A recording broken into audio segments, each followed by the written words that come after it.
Car नहीं था। बंगाल के एक प्रसिद्ध समाज सुधारक रहे हैं ईश्वर चंद्र विद्यासागर, उनके प्रयासों से पुनर्विवाह का अधिकार कब जाकर मिला था? 1856 में।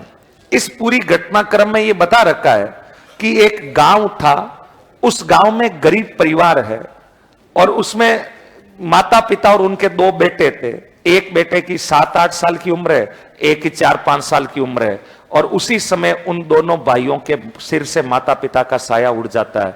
अब केवल घर में 2 भाई बचे हैं, मम्मी पापा की भी डेथ हो गई। बड़े की उम्र 7-8 साल है, छोटे की उम्र कितनी है? 4 और 5। बेहद गरीब स्थिति है, 5-10 बीघा जमीन है, उसमें जैसे तैसे करके खेती बाड़ी करके 2 टाइम की रोटी खा रहे। जैसे तैसे दोनों भाइयों ने संघर्ष किया, पढ़ना लिखना शुरू हुए और स्कूल जाते, लेकिन बड़े भाई को पढ़ाई लिखाई में कोई ज्यादा इंटरेस्ट था नहीं। इसलिए उस बड़े भाई ने डिसीजन लिया कि मैं तो स्कूल छोड़ देता हूं, मजदूरी करता हूं, खेतीबाड़ी का काम करता हूं और छोटे भाई को पढ़ा लिखा करके एक आरएस अधिकारी बनाऊंगा, यानी एक योग्य अधिकारी बनाऊंगा। और छोटा भाई पढ़ने में भी इंटेलिजेंट था। बड़े भाई ने दिन रात एक करके खून पसीने से एक एक पैसा जोड़ करके छोटे भाई को कंटिन्यू पढ़ाया। धीरे धीरे वक्त बीतता गया। बड़ा भाई जब 15 साल का हुआ तब उसकी किसी पड़ोसी के गांव में एक लड़की से उसका विवाह हो जाता है।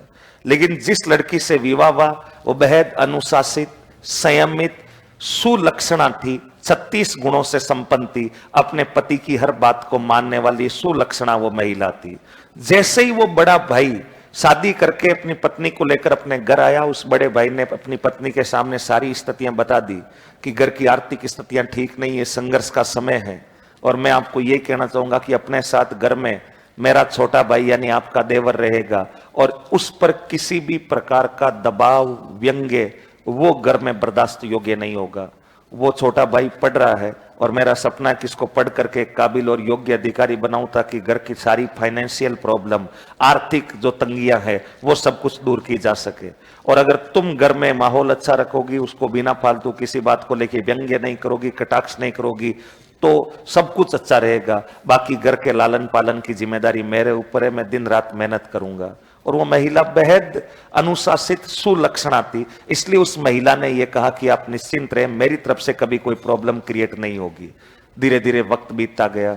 शादी के 1-2 साल बीते, उस गांव में भीषण अकाल पड़ जाता है। जिस गांव में ये 3 लोगों का परिवार रह रहा, पति पत्नी और उसका छोटा भाई या उस महिला का देवर बोल दीजिए। और जब अकाल पड़ा तो उस परिवार की आर्थिक रूप से कमर टूट चुकी थी। वैसे पहले से भी आर्थिक तंगी, इस बार बरसात ही नहीं हुई तो खाने को दाने तक नहीं हुए।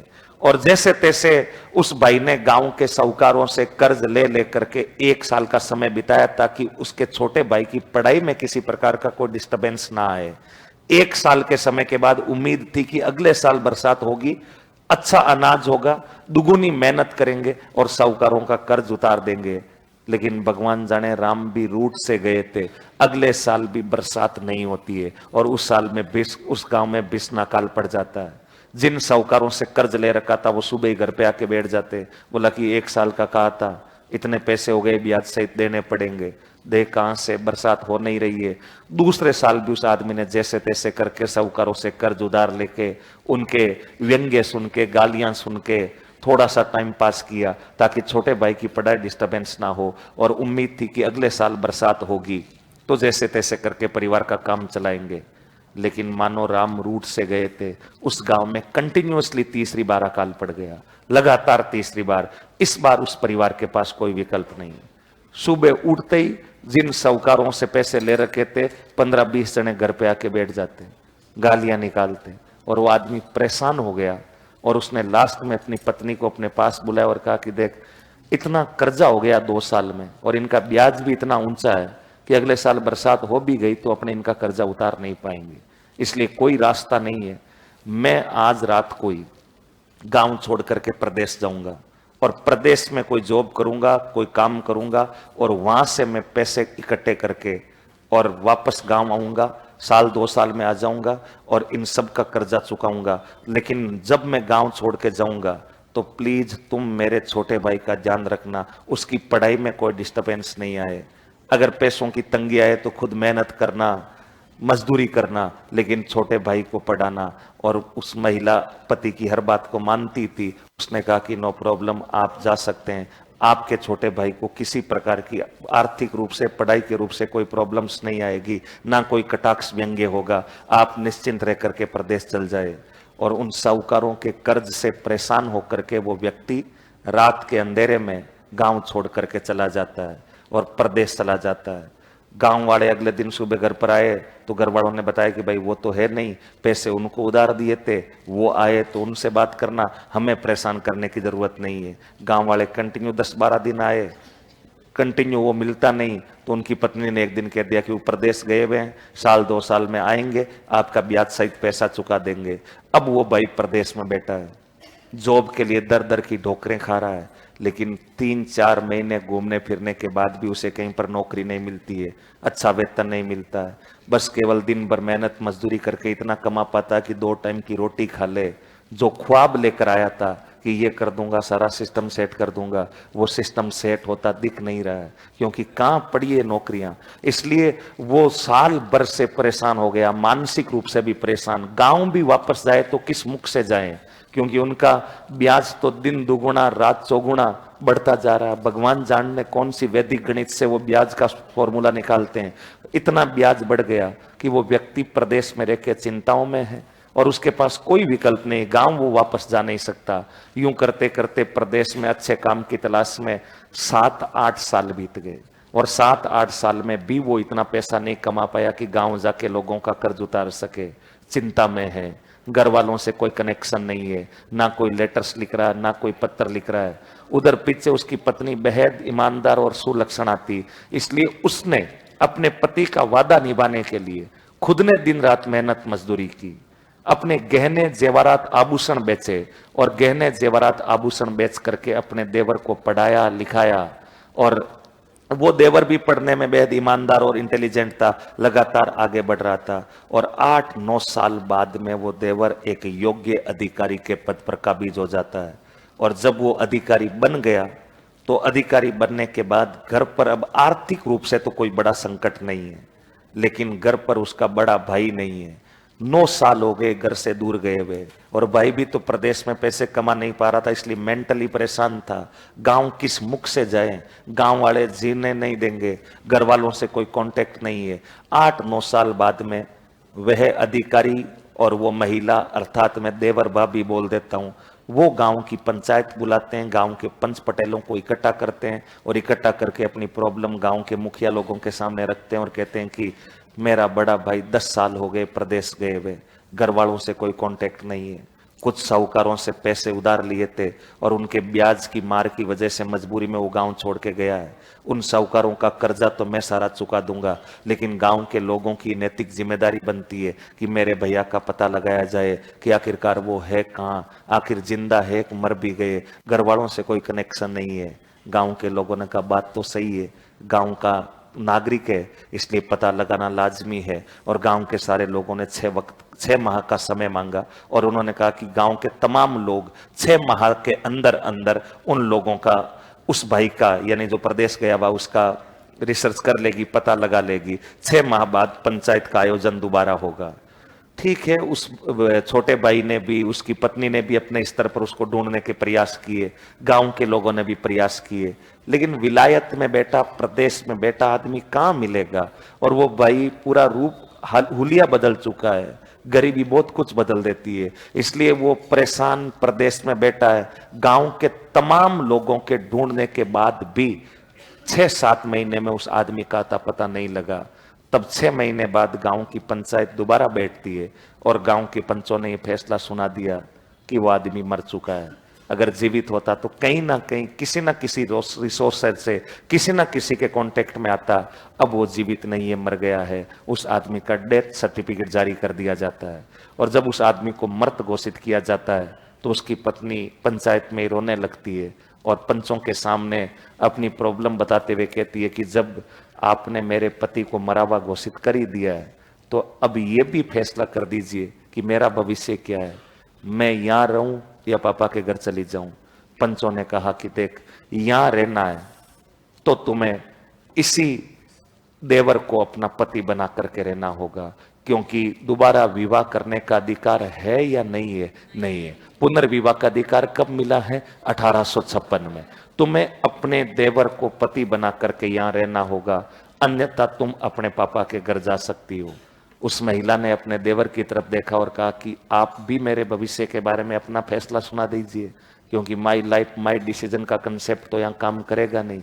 मेरे जीवन में क्या होगा ये तो मैं डिसाइड कर नहीं पाऊंगी, क्योंकि काम महिलाओं को अधिकार तुम दे रहे हो। तुम खुद ही तो मुखिया बने हुए आदेश देते घूम रहे हो, तुम ही तो न्यायालय हो। महिलाओं के जीवन के कोई राइट्स की तो यहाँ बात ही नहीं कर रहा है। इसलिए देवर की तरफ उस महिला ने देखते हुए कहा कि तुम्हें भी जो फैसला सुनाना सुना दीजिए। वो देवर भी बेहद ईमानदार था, ऐसा उनको बोलने वाला नहीं था। इसलिए उसने अपनी भाभी की तरफ हाथ जोड़ते हुए कहा कि देखिए, आपको जो आपके लिए अच्छा लगे वो कीजिए। अगर तुम्हें लगता है कि मैं मेरे पापा के घर पर खुश रहूंगी तो कोई दिक्कत नहीं, आप पापा के घर चले जाएं और मैं आपको वादा करता हूं कि आपको फाइनेंशियल कोई प्रॉब्लम नहीं आएगी। जब तक मैं जीऊंगा तुम्हें रुपए पैसों की कमी नहीं आएगी, क्योंकि मैं अच्छे से जानता हूं कि आज मैं जो कुछ भी हूं तुम्हारी और भैया की वजह से हूं। तुमने अपने गहने जेवरात बेच करके मुझे यहां तक पहुंचाया है, इसलिए तुम जहां खुश रहो तो पापा के घर रह सकती हो। और अगर तुम्हें लगता है कि नहीं पापा के घर पर प्रॉब्लम है तो तुम यहां रह लो। मैं तुम्हें पत्नी के रूप में अपनाने को तैयार हूं, मजबूरी है इसलिए अपनाना पड़ रहा है, लेकिन मैं तुम्हें वचन देता हूं कि मैं कोई दूसरा विवाह भी नहीं करूंगा और तुम यहां पर पत्नी बन के भी रह सकती हो। मजबूरी है इसलिए देवर भाभी को पति पत्नी बनना पड़ रहा है। अगर मजबूरी नहीं होती तो महिला, वो देवर भाभी बिना पति पत्नी बने भी वहां रह सकते थे। उस महिला ने कहा कि ठीक है, मैं मेरे पापा के घर जाना ही पसंद करूंगी, और वो महिला अपने पापा के घर चली जाती है। लेकिन दुर्भाग्य से उसके पापा भी कर्जे में डूबे हुए व्यक्ति थे, शराबी थे। एक दिन सांझ का समय है, वो लड़की अपने पिता के घर पर जैसे तैसे मन मार कर रह रही है। शाम का 5-6 बजे के समय उसका पिता घर के बाहर कमरे में बैठकर शराब पी रहे हैं, लड़की घर के अंदर कामकाज कर रही थी। उसी गांव में, जिस गांव की वो लड़की का पियर है, उसी गांव का एक साहूकार जो उस लड़की के पिता से पैसे मांगता है, वो शराब के नशे में उस लड़की के घर आता है और लड़की से बदतमीजी से बात करते हुए कहता है कि तेरा बाप कहाँ है। लड़की ने भी गुस्सा आ गया। लड़की ने कहा कि मेरे से बदतमीजी करने की जरूरत नहीं, पैसे मेरे को नहीं दिए, पापा को दिए, पापा बाहर कमरे में बैठे दारू पी रहे हैं, उनसे जाकर के बातचीत कर लीजिए। और वो साहूकार उस लड़की के पिता से जाता है। उस साहूकार की उम्र लगभग 70-72 साल रही होगी, और वो लड़की के पिता के पास शराब के नशे में, लड़की का पिता वो भी शराब के नशे में, और जाकर पैसे मांगता है। लड़की के पिता ने कहा पैसे खा के नहीं मरेंगे, दे देंगे, अभी नहीं है। उस साहूकार ने कहा कि इतना कर्जा हो गया कि तुम्हारी 7 पीढ़ियां भी हिसाब चुकता नहीं कर पाएगी, बस एक ही रास्ता है, तेरी पत्नी वैसे, तेरी बेटी वैसे भी विधवा हो रखी है, तेरी बेटी का विवाह मेरे से करवा दे, आज तक का सारा हिसाब जीरो बैलेंस हो जाएगा, अपने कोई पैसों की मंगत नहीं बचेगी। और उस शराबी पिता ने भी कुछ सोच विचार करके अपनी बेटी के भाग्य का फैसला उस एक बुजुर्ग साहूकार के साथ विवाह करवाने से कर दिया। उन्होंने डिसीजन लिया कि मेरी बेटी का विवाह करवा दिया जाएगा, लेकिन सारा कर्ज माफ हो जाएगा। और वो लड़की अंदर बैठी बैठी इन बातों को बड़े ध्यानपूर्वक सुन रही थी।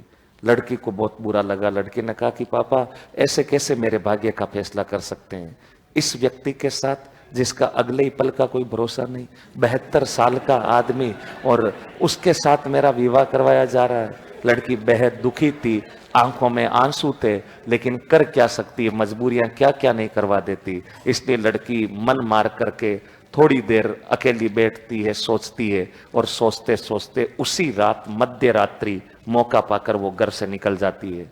घर से निकल कर जाएं तो जाएं कहाँ, कोई ठिकाना नहीं। इसलिए वो अपने वापस ससुराल चली जाती है जहां उसका देवर रह रहा है, और हाथ जोड़कर अपने देवर से बोलती है कि मैं अपने पिता के घर नहीं रह सकती, मुझे यहीं रहना है। मेरा वहां विवाह एक बुजुर्ग शराबी व्यक्ति के साथ करवाया जा रहा है और मेरा जीवन नरक बना दिया जाएगा। इसलिए भले ही अपने देवर को वो हाथ जोड़ते हुए कह रही है कि मुझे यहाँ बाकी जीवन रहने की अनुमति मिल जाए, तुम अपना जीवन जिए, दूसरा विवाह करे, मुझे कोई प्रॉब्लम नहीं है, बस समाज के दिखावे के लिए, क्योंकि मुझे यहाँ रहने का अधिकार तभी मिलेगा जब आप ये बताएंगे कि ये मेरी चूड़ी पहन रखी, ये मेरी पत्नी है, इसलिए भले ही दिखावे के लिए लेकिन आप मुझे पत्नी के रूप में अपना लीजिए ताकि मैं बाकी जीवन यहाँ पर चैन से बिता सकूं। आप दूसरा विवाह कर लेना, मुझे कोई प्रॉब्लम नहीं है। समाज के सामने ये रिएक्ट करना ही होगा कि मैं आपकी पत्नी हूं।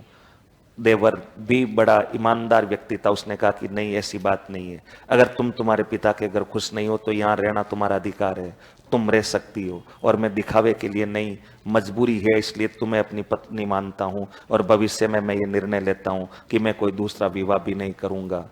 और सामाजिक बंधनों की वजह से मजबूर होकर के उस महिला की खुशी के लिए देवर और भाभी का ये रिश्ता पति और पत्नी में परिवर्तित हो जाता है, और देवर भाभी जो अब तक थे वो पति पत्नी बन करके घर पर रहते हैं। धीरे धीरे पुरानी जो चीजें थी उनको भूलते गए। साल 2 साल में जीवन में खुशियां लौटने लगी, घर पर पैसों की कोई कमी नहीं है। 2-1 साल बाद एक बच्चे का जन्म भी हो जाता है, घर में नन्हे बच्चे की किलकारी गूंजती है, सब कुछ ठीक है, पैसों को लेकर के कोई चिंता नहीं है, घर में छोटे बच्चे की किलकारी गूंज चुकी है, हंसी खुशी ये परिवार आगे बढ़ रहा था। लगभग उस भाई को प्रदेश गए 14-15 वर्ष हो चुके थे, और वो प्रदेश के अंदर बेटा बेटा मानसिक रूप से परेशान हो गया था। पंचायत ने उसका डेथ सर्टिफिकेट जारी कर दिया। एक दिन वो भी बेटा बेटा सोचा कि अब प्रदेश में रह करके काम नहीं चल सकता, वापस गांव जाना ही पड़ेगा। और जो साहूकार है, वो जो साहूकार लोग हैं, वो साहूकार लोगों के हाथ जोड़ करके, पैर पकड़ करके, और जो पुराना कर्ज है वो जमीन बेच बुचा करके उतारूंगा, लेकिन ऐसे प्रदेश में अकेला कितने दिन रहूंगा। और वो प्रदेश गया। उसका पति सांझ को 5-6 बजे हाथ में कुछ सामान, अपनी पत्नी के लिए कुछ गिफ्ट्स, उपहार, कुछ पैसे तो उसने कमाए थे, कुछ सोने के आभूषण लेकर, दिल में हजारों अरमान सजाकर, कई वर्ष बाद 14 वर्ष का वनवास पूरा कर लीजिए, मान लीजिए 14-15 साल हो गए होंगे, और वो जैसे ही शाम को 5 से 1 बजे घर लौटा, घर के दरवाजे के बीचों बीच एक महिला बैठी है जिसके गोद में एक छोटा बच्चा खेल रहा है। और जैसे ही वो उस पुरुष घर के करीब पहुंचा, उसने देखा कि उसकी पत्नी बैठी है और उसके गोद में एक छोटा बच्चा खेल रहा है। उसके पैरों के नीचे से जमीन खिसक जाती है। उसका गुस्सा 7वें आसमान पर, जो 14 साल से प्रदेश से आया है, वो गुस्से में अपनी पत्नी की तरफ दौड़ता है, हाथ में जो सामान था उसको फेंकते हुए अपनी पत्नी की तरफ देखता है और बोलता कि ये क्या है। अचानक पत्नी चौंकती है, और पत्नी ऊपर देख करके चौंकती, बोला ये क्या है। और ये क्या है की आवाज सुनकर के अंदर जो उसका छोटा भाई बैठा था वो बाहर आता है और खड़ा होकर बोला ये क्या है। अब बीच में वो महिला है, बीच में वो महिला, और वो दोनों तरफ देख रहे, बोला ये क्या है, ये क्या है।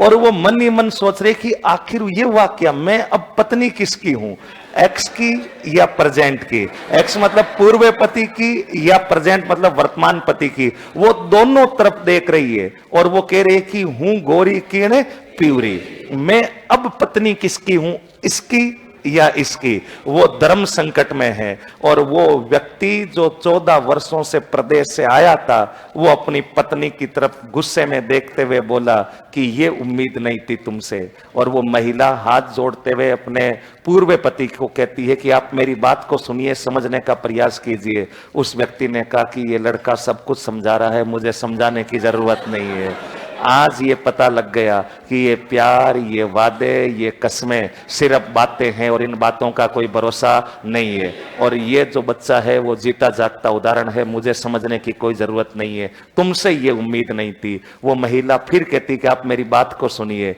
और वो अंदर जो छोटा भाई खड़ा था उसने कहा कि भैया आप बात समझिए। उस व्यक्ति ने कहा कि भैया बोलने की जरूरत नहीं है, मैं सब कुछ समझ चुका हूं, क्या है क्या नहीं है। और वो व्यक्ति वहां से निराश होकर के बिना बात सुने हुए वहां से वापस लौट जाता है। लेकिन उस महिला की वहां भी कोई गलती नहीं है, क्योंकि सामाजिक बंधन ऐसे थे कि उस देवर और भाभी के रिश्ते को किस में बदलना पड़ गया था, पति और पत्नी। लेकिन उसका पति जब लौट कर आया तो एक बार के लिए वो महिला संकट में आ जाती है कि आखिरकार मैं पति किस पत्नी की हूं। और इस पूरी कहानी के अंदर जिस घटना का विस्तार से वर्णन है। वो घटना बताओ कौन सी प्रथा है? चूड़ी प्रथा। और इसके अंदर चूड़ी प्रथा की वजह से अब वो महिला किसकी पत्नी बनकर रहेगी? एक्स की या प्रेजेंट की? प्रेजेंट की। वो तो हमेशा हमेशा के लिए बंदा हरिद्वार चला जाता है और वहां जाकर के उपदेश देता, सन्यासी बन जाता, बहुत बड़ा साधु बन जाता है और दुनिया को इस सांसारिक ज्ञान की बातें बताने लग जाता है।